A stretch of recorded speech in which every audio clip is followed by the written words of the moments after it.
How shall I stand before thee but in silence?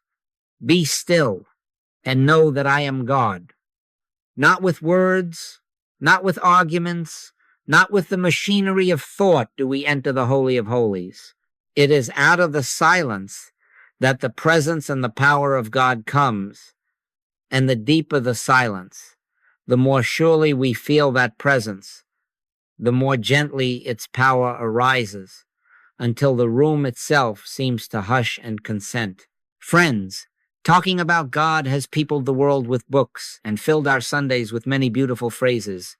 But if we are honest, much of the world is still hungry for the bread that does not perish, for health, for harmony, for peace. Why? Because God must be felt. God must be realized. God must become an experience. The kingdom of God is within you, and until you enter that inner sanctuary, you will stand at the door, admiring the temple without tasting its light. In this work, we sometimes place a simple basket on the table. It is a quiet thing, a symbol, and our friends slip into it the names of loved ones, the reports that frighten them, the fears they dare not speak aloud. You are already leaning forward, I know, wondering, what is this healing basket? What is done with it? And here is the paradox that will press against the edges of your thought. We will receive what you place there, but there is no patient in that basket. Do not rush to argue with me yet. Your compassion is good. Your concern is tender. And yes, it matters that hearts come seeking help. I do not deny the one who asks. I do not deny the ache that brings them. But I do deny that disease, fear, or lack has presence, place, law, or power in God. And because I stand in God, I must deny it any authority in my consciousness. That is the beginning of healing. So mark it well.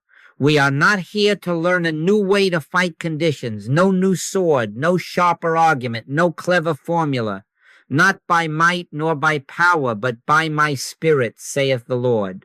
The Father within, he doeth the works. In him we live and move and have our being. To behold God as the only presence and the only power is not an opinion, it is a standpoint. And from that standpoint, appearances are unmasked as the nothingness they are, and grace reveals what already is. One with God is a majority, and when consciousness consents to that oneness, it ceases trying to rearrange the shadows and turns instead to the light. Let us, then, assume the inner posture that allows the light to be light. Do not gather more information, lay it down. Do not prepare another prayer to send skyward. Rest. Keep this ear open, not this outer ear that waits for syllables, but the inner ear that Elijah discovered when wind and earthquake and fire had passed, and there remained a still small voice. Fold the hands of the mind. Whisper within yourself, God is, only God is. Closer than breathing, nearer than hands and feet, God is the life of me, the mind of me, the soul of all. We are not asking, not seeking a sign, not testing the infinite. We are consenting. We are abiding. He that dwelleth in the secret place of the Most High shall abide under the shadow of the Almighty. And in that shadow there is coolness for the fevered, quietness for the troubled, and order for what seemed chaotic. If you will sit with me in that consent, this very room becomes the room where healing happens. Not because words were beautifully arranged, but because the word was heard. Not because we wrestled the problem to the floor, but because we let God be God. Place your curiosity in your lap for now. Let the question of the basket and its contents rest beside you like a child asleep. The promise is simple, and it is sure. Enter the silence, and the silence will reveal itself as presence. Listen, and the listening will be filled. And out of that filling, grace will do what grace alone can do. Now, because you have asked about the basket, let us look at it together without breaking the silence we have entered. It sits so humbly that you might mistake it for an ordinary thing. But into it come the cries of the world, slips of paper with names scrawled at midnight, envelopes with medical reports, phone numbers you wrote while your hands were shaking, histories copied from letters that still smell of the hospital corridor, fears disguised as requests, and over all of it, a subtle demand. Give me a result. Fix this. Change that. Friends bring photographs. Mothers tuck in a lock of hair. Men place down a card from the physician as if to say, you see, this is official. Do something. And I tell you, I do not turn away the love that brought these things. I do not close the door to the one who knocks. Ask, and it shall be given you. Seek, and ye shall find. I honor the heart that asks, but I refuse to see what the senses have certified as reality. I deny to disease, to fear, to lack, place, presence, law, or power in God. And standing in God, I must deny them any authority in my consciousness. This is the sharp edge of the sword that divides between soul and sense. The moment we accept the contents of the basket as reality, we have already consented to a second power. We have silently whispered, there is God and there is this. And with that whisper, the peace drains from the room. For hear, O Israel, the Lord our God is one Lord. If there is one presence, one power, one law, then anything claiming a place beside that. One is claiming without law, without substance, without life. In him was life, and the life was the light of men, and the light shineth in darkness, and the darkness comprehended it not.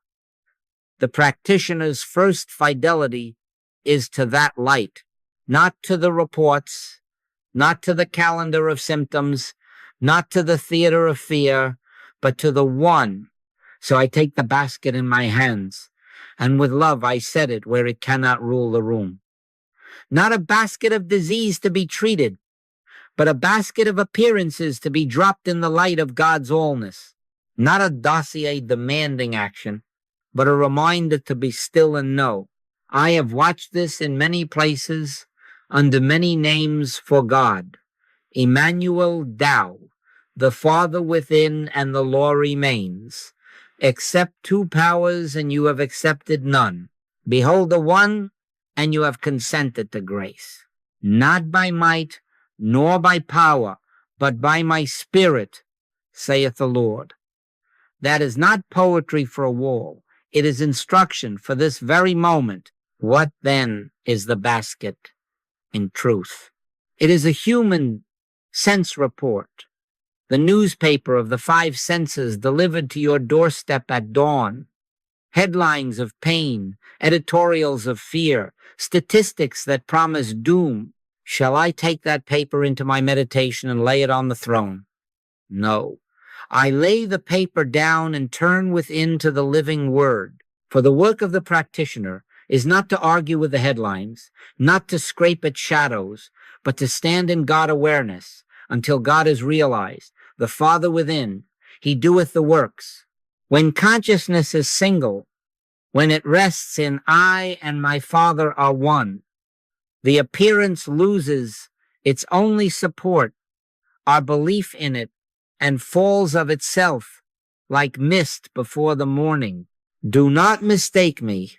I do not deny you who asked. I deny the claim that there lives a power opposed to God. There isn't any such patient as a being apart from God's life. I'll tell you what's in that basket when I am beholding rightly. God. God as life. God as mind. God as the rhythm of being. God as wholeness already present. And as we abide in that beholding, the basket grows strangely light, because what never had law never had substance, never had place, is seen as it is appearance, and what always was is revealed grace. Now, let me speak plainly and tenderly, for words here can wound or they can liberate, and we are not here to bruise a heart already tender from the world's weather. When I say there is no patient, I do not say there is no compassion. I do not say there is no one who feels, who hopes, who knocks in the night for help. I say there is no separate life outside of God to be fixed by human effort. I say there is no second presence, no rival power, no identity born of flesh and time that must be dragged up to heaven by techniques. He that dwelleth in the secret place of the Most High already abides under the shadow of the Almighty. The first healing is this removal of a false label so that the truth of being may be felt, not argued, not recited. God is the life of you. God is the mind of you. God is the soul of you, closer than breathing, nearer than hands and feet. Consider the subtle trap. The moment we label one another patient, we unwittingly weave the condition into identity. We paste today's report over the eternal I. Then, having made a garment of symptoms, we try to mend the garment with methods. And what is the result? Endless mending. New patches for yesterday's tears. New formulas for last night's fears.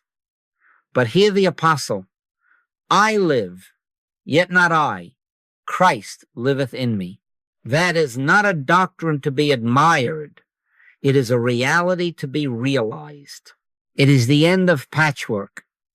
It is the end of being a sick mortal trying to reach God, and the beginning of God's own life expressing as you. The kingdom of God is within you, not will be, not elsewhere, within you.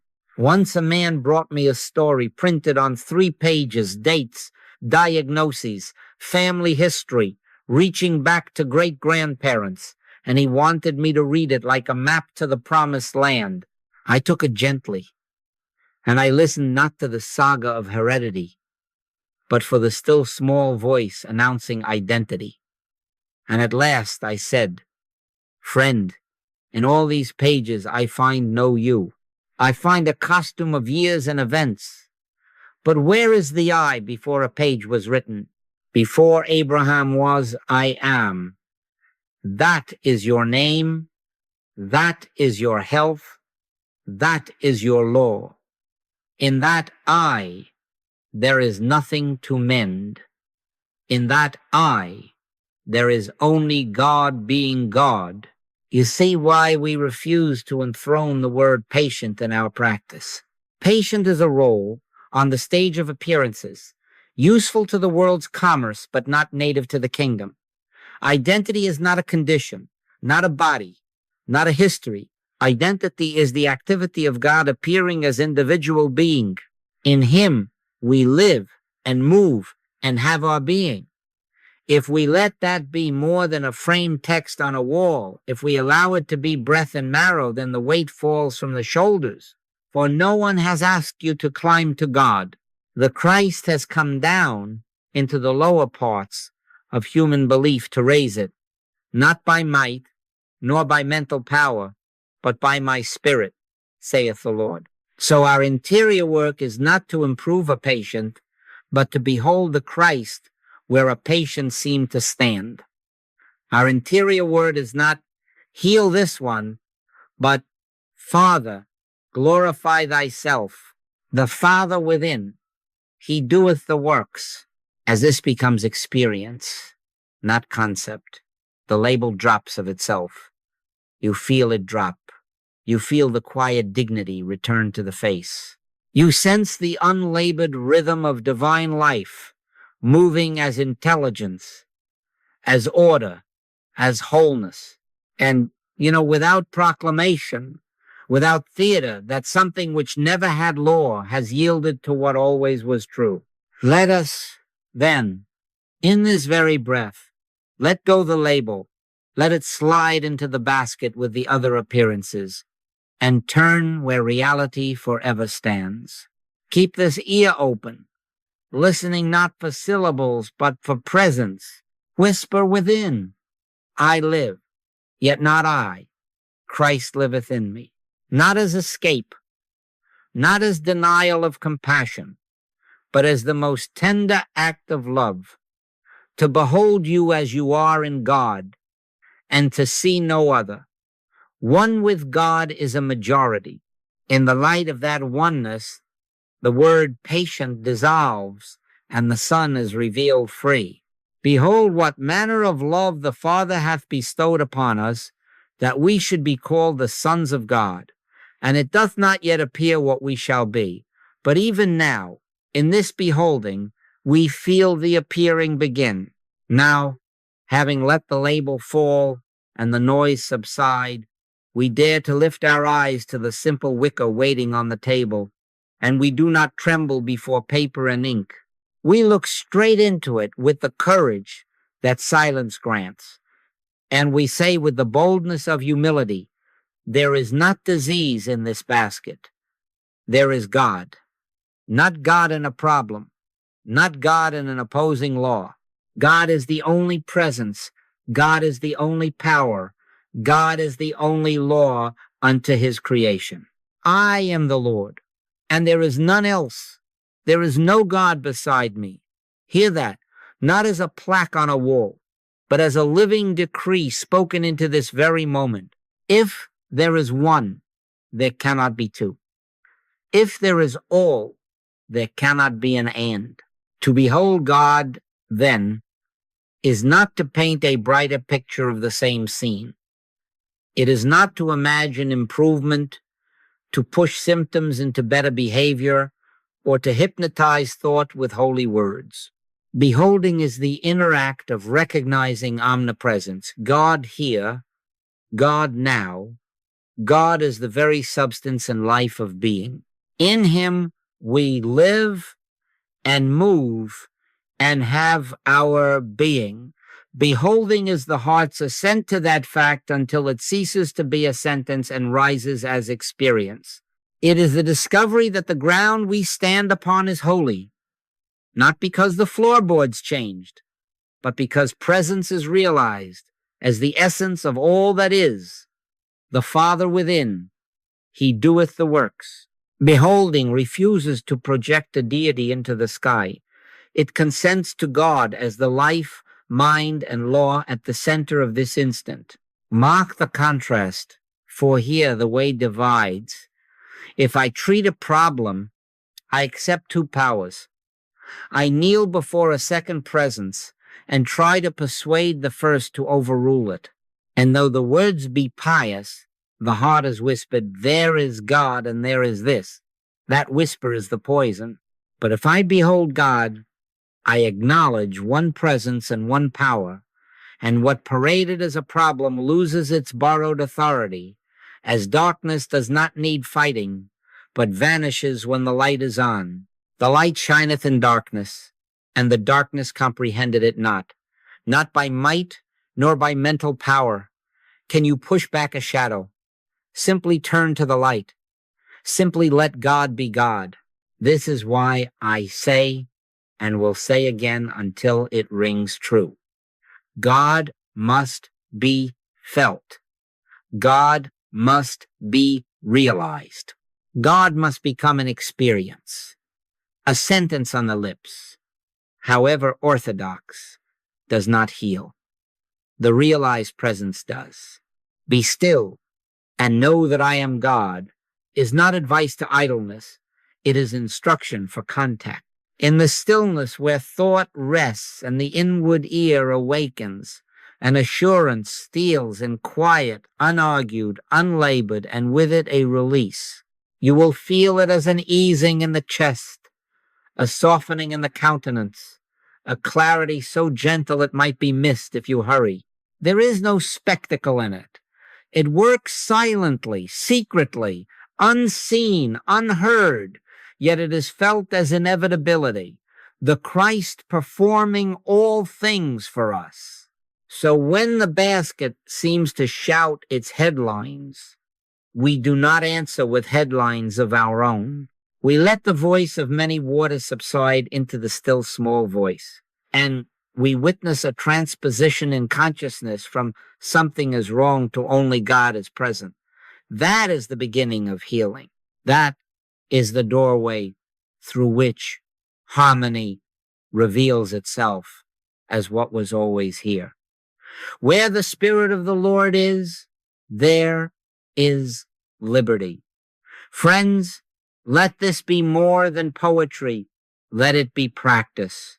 In the face of every report, every fear, every memory that clamors for a second power, return to the beholding and say, within, God is. Only God is. And stay there long enough not to change God into a rescuer, but to let God reveal that there is nothing beside him to rescue you from.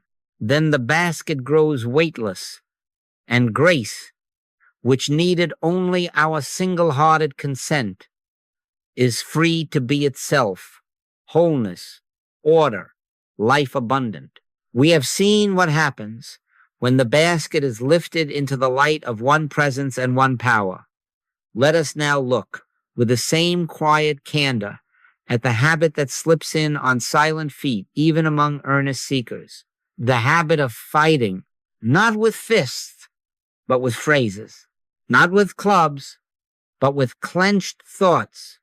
Vigil after vigil of mental pushing, dressed as prayer. You have been taught to affirm, to declare, to wrestle the report to the ground, and because the vocabulary is religious, you call it faith.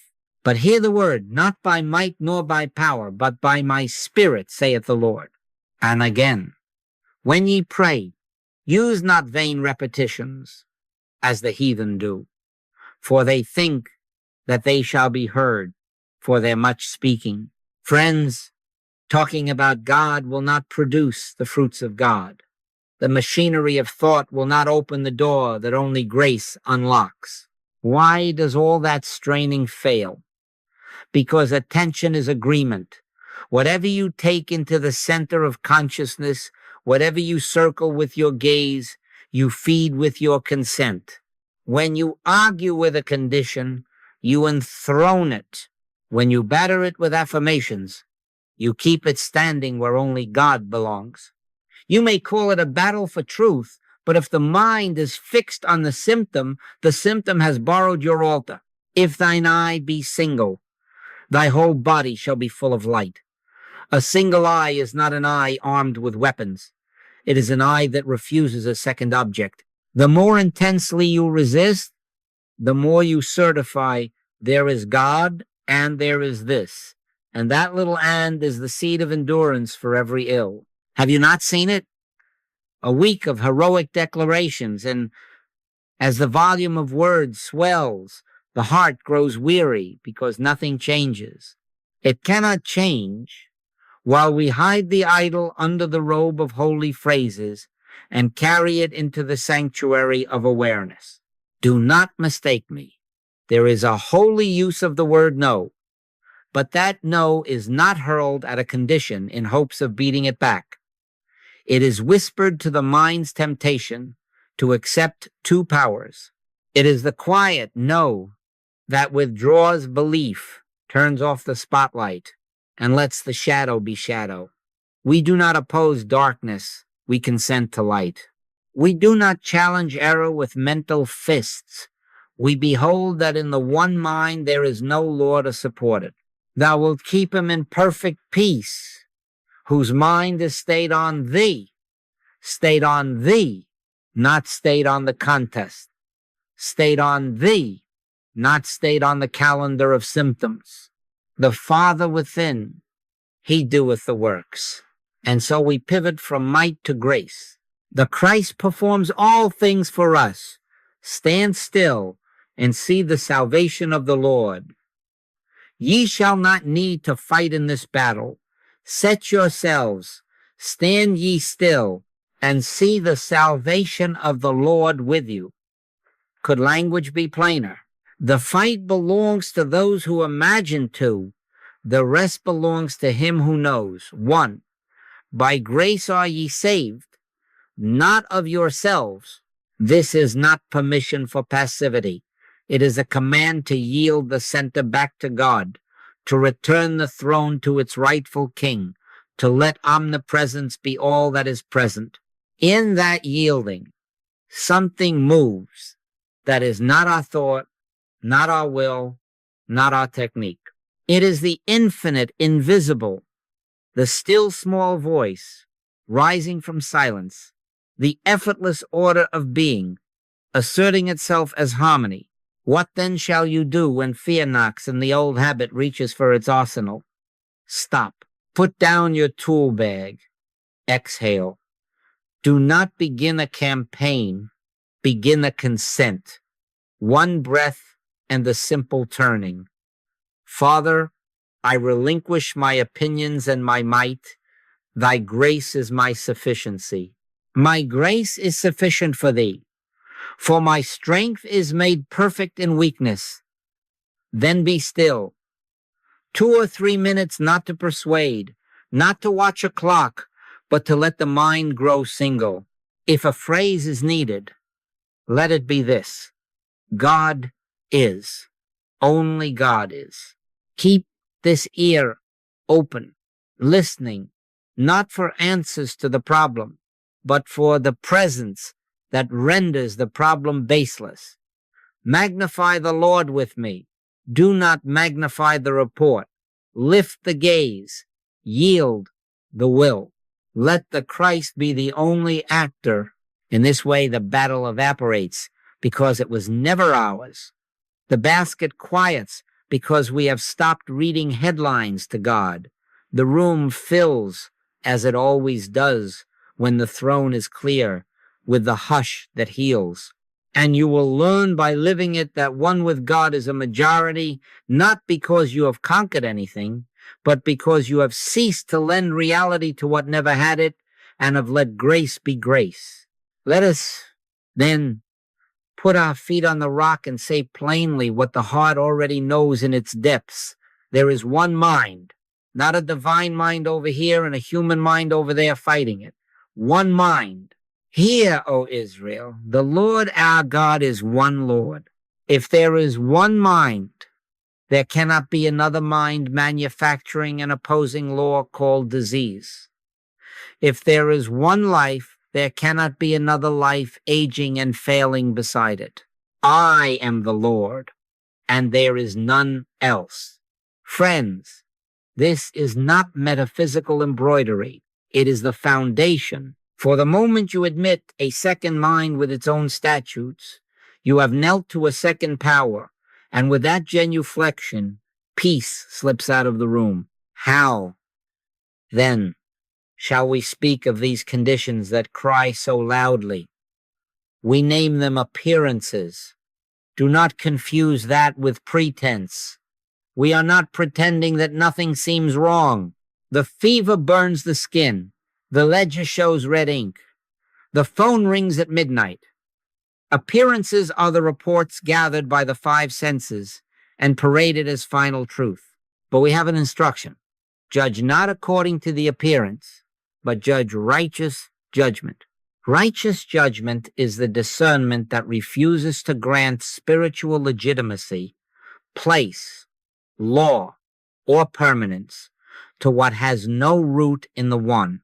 An appearance is like a mirage on the road, seen, named, even measured by a thermometer, and yet, when you arrive at it with the light of truth, there is nothing there to fight, nothing there to remove.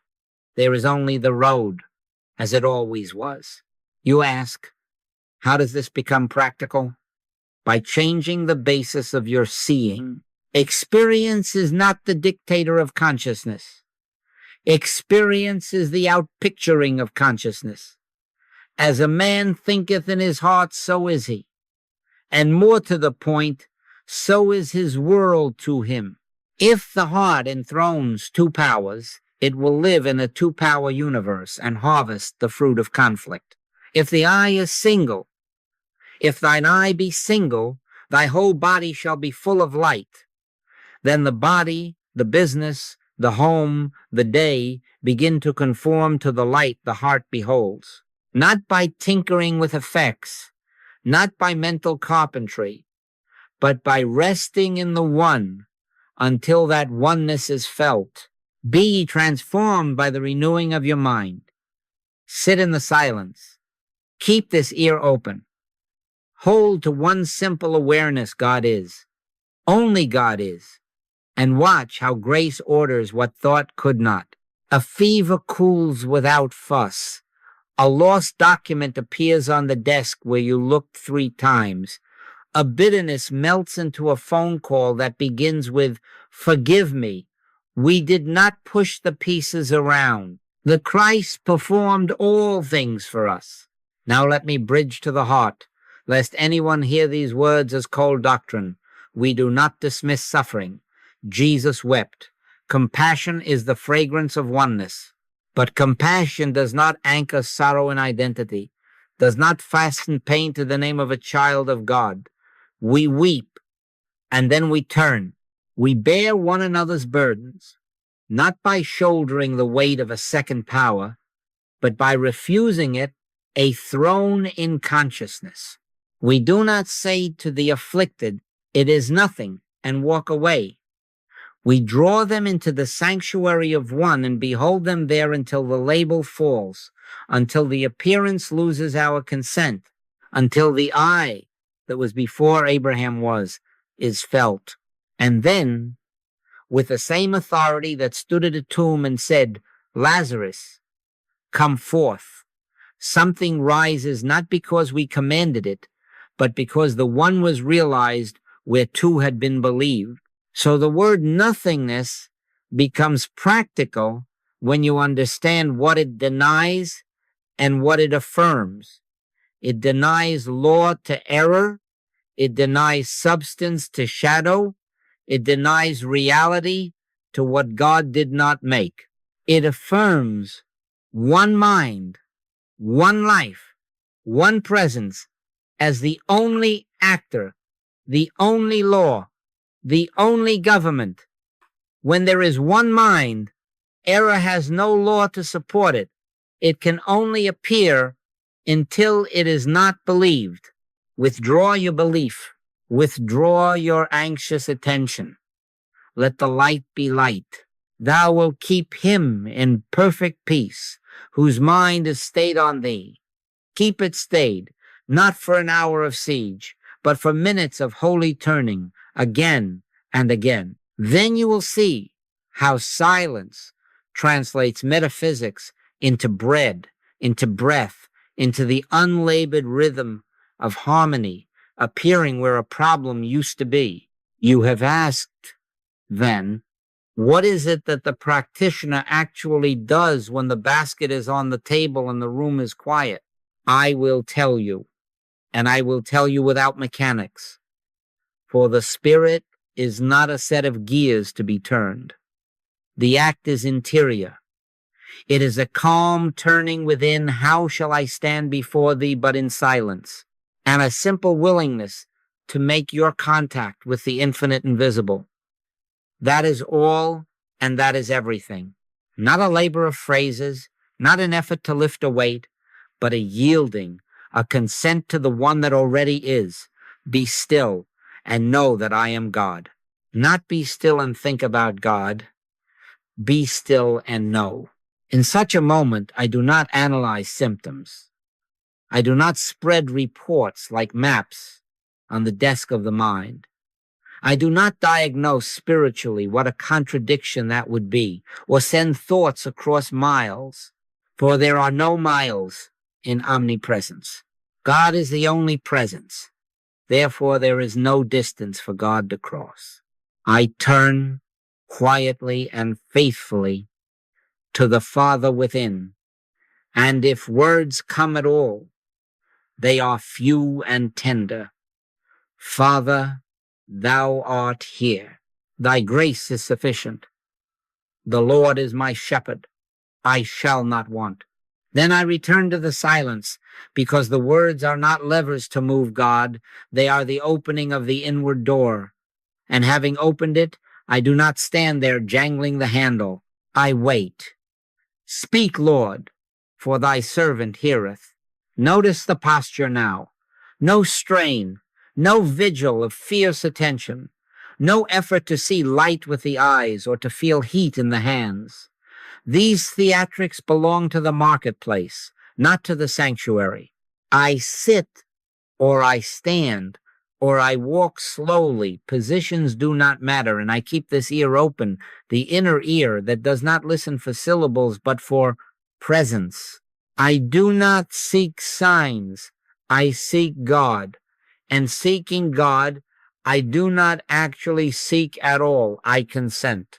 I let God be God, the Father within. He doeth the works. If a thought comes tugging at my sleeve to fix something, I answer with a whispered no, not to the world, but to the temptation to accept two powers. Then again, Father, thou art here. And again, the holy, quiet, what tells me the work is right, release. A felt easing in the heart, as if a knot somewhere I could not reach with fingers has slipped loose of its own accord. Breath falls into an unlabored rhythm. The forehead softens. The mind, which 5 minutes ago wanted to read a headline to God, forgets its article. There comes a quiet assurance, without argument, an authority that is not mine, and sometimes a sweetness, sometimes nothing but stillness, but always this: less me, more God. Thou wilt keep him in perfect peace, whose mind is stayed on thee. And I have learned, as you will, that the deeper the silence, the greater the felt presence, not as fireworks, but as inevitability, the Christ performing all things for us. Beware here of counterfeits. The mind likes to work. It hungers for employment. It will try to substitute concentration for communion, visualization for realization, noise for the still small voice. Gently refuse. This is not a practice of mental pictures. This is a practice of presence. Not an attempt to push error out, but a willingness to let reality in. Not to call God down, but to awaken to God. Here, I and my Father are one. When that is no longer a sentence, but a warmth, a weightless weight in the center of being, when the sense of problem loses its urgency, you will know that beholding has begun to be experienced. Do not time it as a duty, though I have counseled you in other hours about frequent return. In this moment, abide until the peace is touched. If it does not come in 1 minute, give it 2. If not in 2, give it 3 or 4. Then gently close the period without self-judgment. The seed has been planted.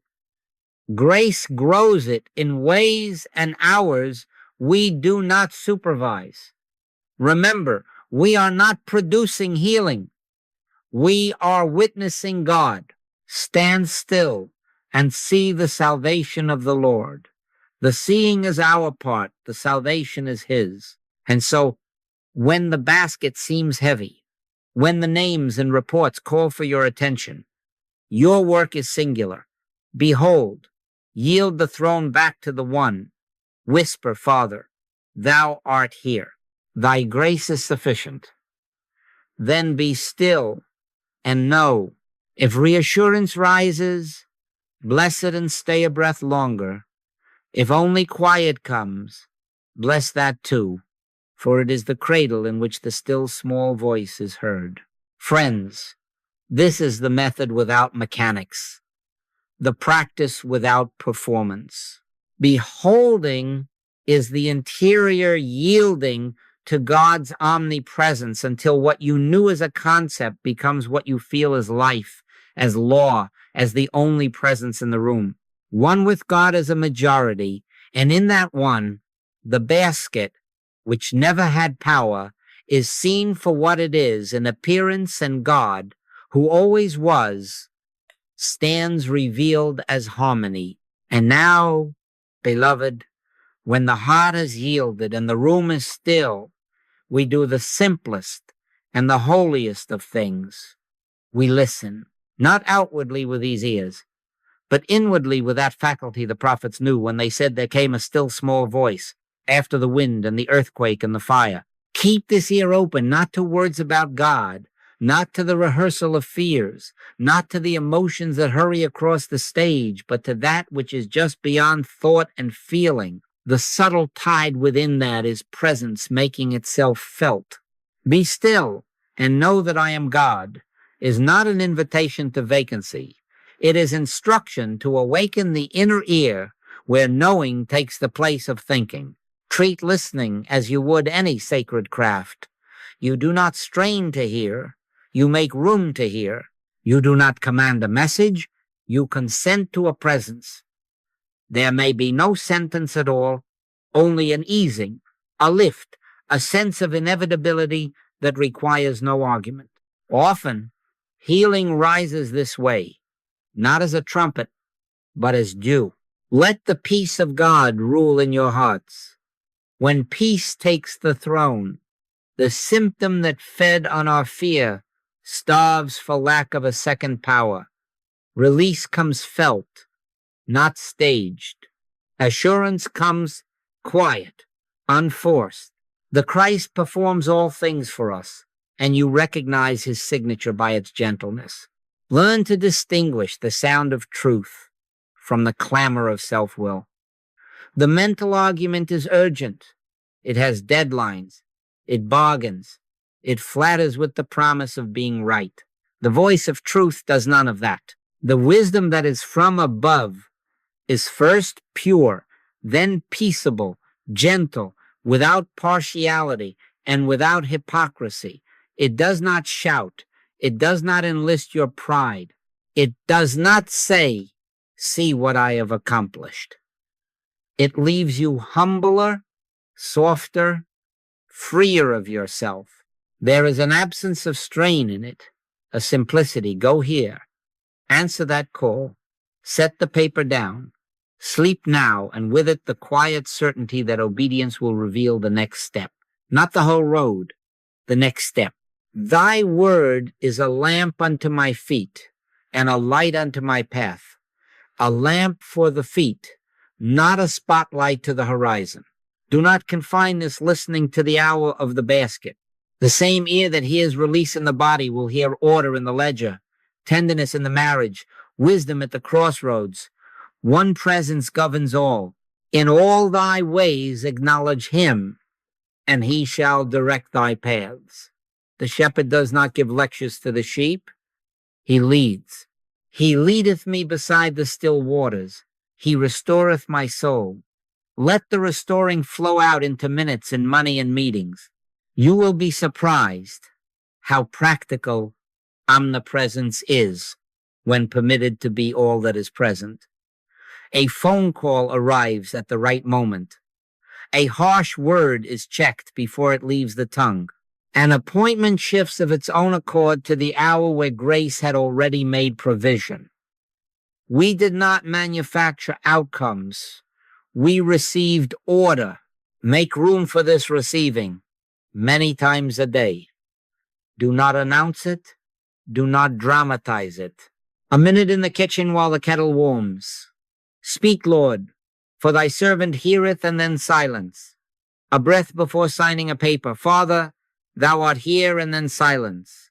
At the threshold of a difficult conversation, my peace I give unto you, and then silence. The listening is not for messages to paste on the wall. It is for presence to take the throne. When presence is enthroned, guidance is the government, and healing is its natural law. Hear the master. My sheep hear my voice, and I know them, and they follow me. Not they strain to hear, they hear. Not they figure out the way, they follow. Not by might, nor by mental power, but by my spirit, saith the Lord. Healing is not an event we produce. It is a revealing we receive. Keep this ear open. Keep the heart unhurried. Consent to the one. Then watch how the still small voice becomes the great quiet river by which decisions find their banks, bodies their right rhythm, homes their harmony. In that river there is no boasting, no theater, no second power, only Emmanuel, God with us, as peace that passes understanding, as order that asks no applause, as life that needs no defense. How shall I stand before thee but in silence? Let us make, for 3 or 4 minutes, a sanctuary in which we do nothing but consent to God. Picture, if you will, the simple wicker on the table before you, the basket we have spoken of. On its tag is a single word that points to the appearance that has been troubling you. Pain, fear, lack, conflict. Only a word. We are not opening invoices of sorrow. Let it sit. The basket does not command this room. God does. First, acknowledge what the human habit wants. To tip that basket out on the table. To sort and list. To recite history. To weigh odds. Notice the impulse, the pull to rummage. To assign causes. To gather facts. And gently refuse. Judge not according to the appearance, but judge righteous judgment. We are not denying that the label exists. We are denying it the throne. No rummaging, no naming, no bargaining. Let the paper remain folded. Let the tag remain one small word. Withdraw the spotlight. Darkness does not demand debate. It yields to light. Now turn within, a simple inward turning, not to think about God, but to make your contact with the infinite invisible. Let the recognition rise. God is here. God is the only presence. God is the only power. Whisper it if you must. Then let the whisper fall away. God is. Only God is. Be still and know that I am God, not by might, nor by mental power, but by my spirit, saith the Lord. The kingdom of God is within you. Consent to that. The Father within, he doeth the works. Let the heart answer, yes, Father, thou art here. Thy grace is sufficient for me. Stay with that 2-3 breaths until words are unnecessary. Keep this ear open, the inner ear, listening for nothing you can quote and everything you can feel. If thoughts arise, lists, fears, imagined conversations, do not wrestle them. Do not chase them. Let them pass as clouds while you abide in the sky of one awareness. God is. Only God is. Return as often as needed, always without strain, always without self-rebuke. Thou wilt keep him in perfect peace, whose mind is stayed on thee, not on the basket, stayed on thee, not on predictions. Stay until there is a felt easing, a softening about the eyes, an unlabored breath, a small inevitability that asks no explanation. Sometimes it is sweetness, sometimes it is only quiet, sometimes nothing but the sense that the chair beneath you is more solid than the fear that came in with you. Do not ask for signs. Do not peer into the basket to test results. We are not fixing contents. We are realizing presence. And as light needs no dialogue to dismiss a shadow, so this beholding quietly disempowers the label without a skirmish. The light shineth in darkness, and the darkness comprehended it not. Let that be enough in this minute. One presence, one power, one law, here, now, close. Then, in gratitude, not for a future change, but for present isness. Father, I thank thee that thou hast heard me, not because a report has shifted, but because thou art Thank you for being what you are, here, as life, as law, as the very substance of this room. Leave outcomes to God. Let salvation be the Lord's. Stand still and see the salvation of the Lord. When you rise from this moment, let the basket remain where it is off the throne of consciousness and carry with you the hush that knows. One with God is a majority. Return to this 3 or 4 times in the day, 2 or 3 minutes at a time, always with the same holy simplicity. The practice is not to handle the claim, but to realize God so clearly that the claim has no authority left to borrow. Now we come to what I call the price. And let me say it softly. It is not a heavy tariff. It is the pearl of great price. And it is paid not in strain, but in attention. Not in long siege, but in faithful, frequent returns. Realization is not stabilized by occasional inspiration any more than a vine is nourished by one rain in a season. Abide in me, and I in you, said the Master. Abide is a word of constancy. The kingdom of God is within you. The price is to visit it so steadily that visiting becomes dwelling. Make this practical. When you open your eyes in the morning, before the world's suggestions step onto the stage, give 2, 3, or 4 minutes to silence, not to plan, not to plead, not to prime the day with affirmations, but simply to make your contact with the infinite invisible. Father, thou art here. God is. Only God is. Then mid-morning step out of the current for 2 or 3 minutes and consent again. At noon, 2 or 3 minutes of holy turning. Mid-afternoon again. Before dinner and again before sleep, when the mind is apt to rehearse the day. In each period, we are not handling the basket. We are enthroning God. Seek ye first the kingdom of God, and all these things shall be added unto you. Add to these formal periods the micro returns that keep the heart brushed clean. 12 to 20 times in the day, 1 breath, perhaps 2. God is a hand on the doorknob. Father, thou art here. The phone begins to ring. The Lord in the midst of me is mighty. The kettle warms. The elevator doors close. The light turns red. A message arrives that could provoke reaction. Let reaction wait while you take 1 conscious breath in God. Keep this ear open. No performance. No theatrics. Just the smallest bow within that says, not by might, nor by mental power, but by thy spirit. These are not interruptions. They are the true work. Pray without ceasing is not a marathon. It is a life punctuated by holy commas. What does this build? A mind stayed on God.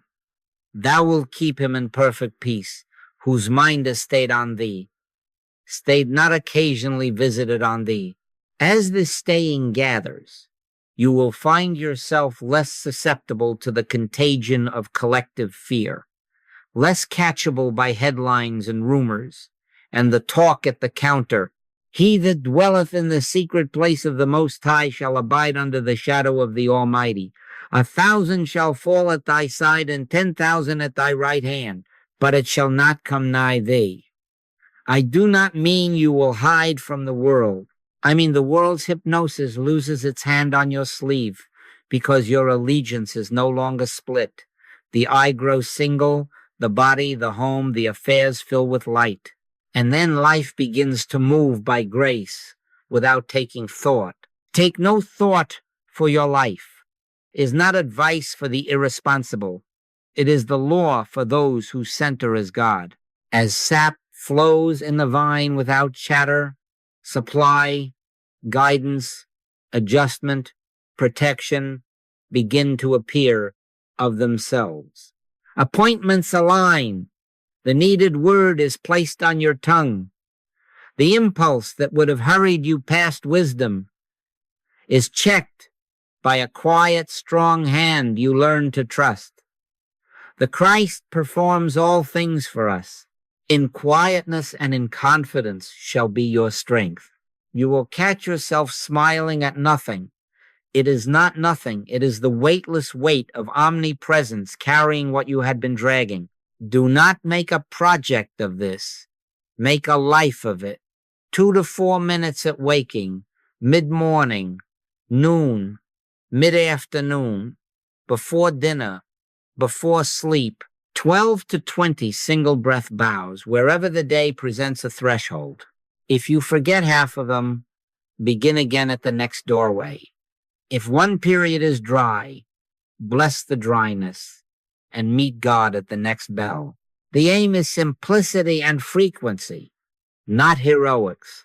Freedom is maintained by these frequent, simple returns to God awareness, not by long bouts of mental effort. Give us this day our daily bread, and take it in these small, holy portions. Often, one with God is a majority. Visit that majority so often that it becomes your address. Beloved, the way is narrow, not because God withholds, but because our habits are large. If we would walk this path where healing is realized and sustained, there are guardrails, holy no's, that keep us from tumbling back into self-effort. Remember the word of the Lord, not by might nor by power, but by my Spirit. Grace acts when we stop trying to be the healer. First, cease self-treatment. Do not turn yourself into a perpetual project, adjusting here, affirming there, fussing over your soul as if it were a garden of weeds to be yanked by the hour. Which of you, by taking thought, can add 1 cubit unto his stature? Drop the problem in God's lap and rest. Cast thy burden upon the Lord, and he shall sustain thee. Not denial, not neglect, consent. Come unto me, all ye that labor and are heavy laden, and I will give you rest. Rest is not laziness. Rest is trust. Rest is the government of God, taking the seat you have kept warm with worry. Second, stop spiritual theater.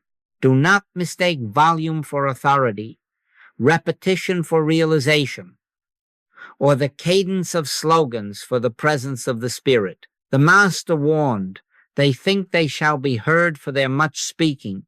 Let your words be few. No declaiming at the air, no commanding of conditions as if truth needed your drum. When thou prayest, enter into thy closet, and thy Father which seeth in secret shall reward thee openly.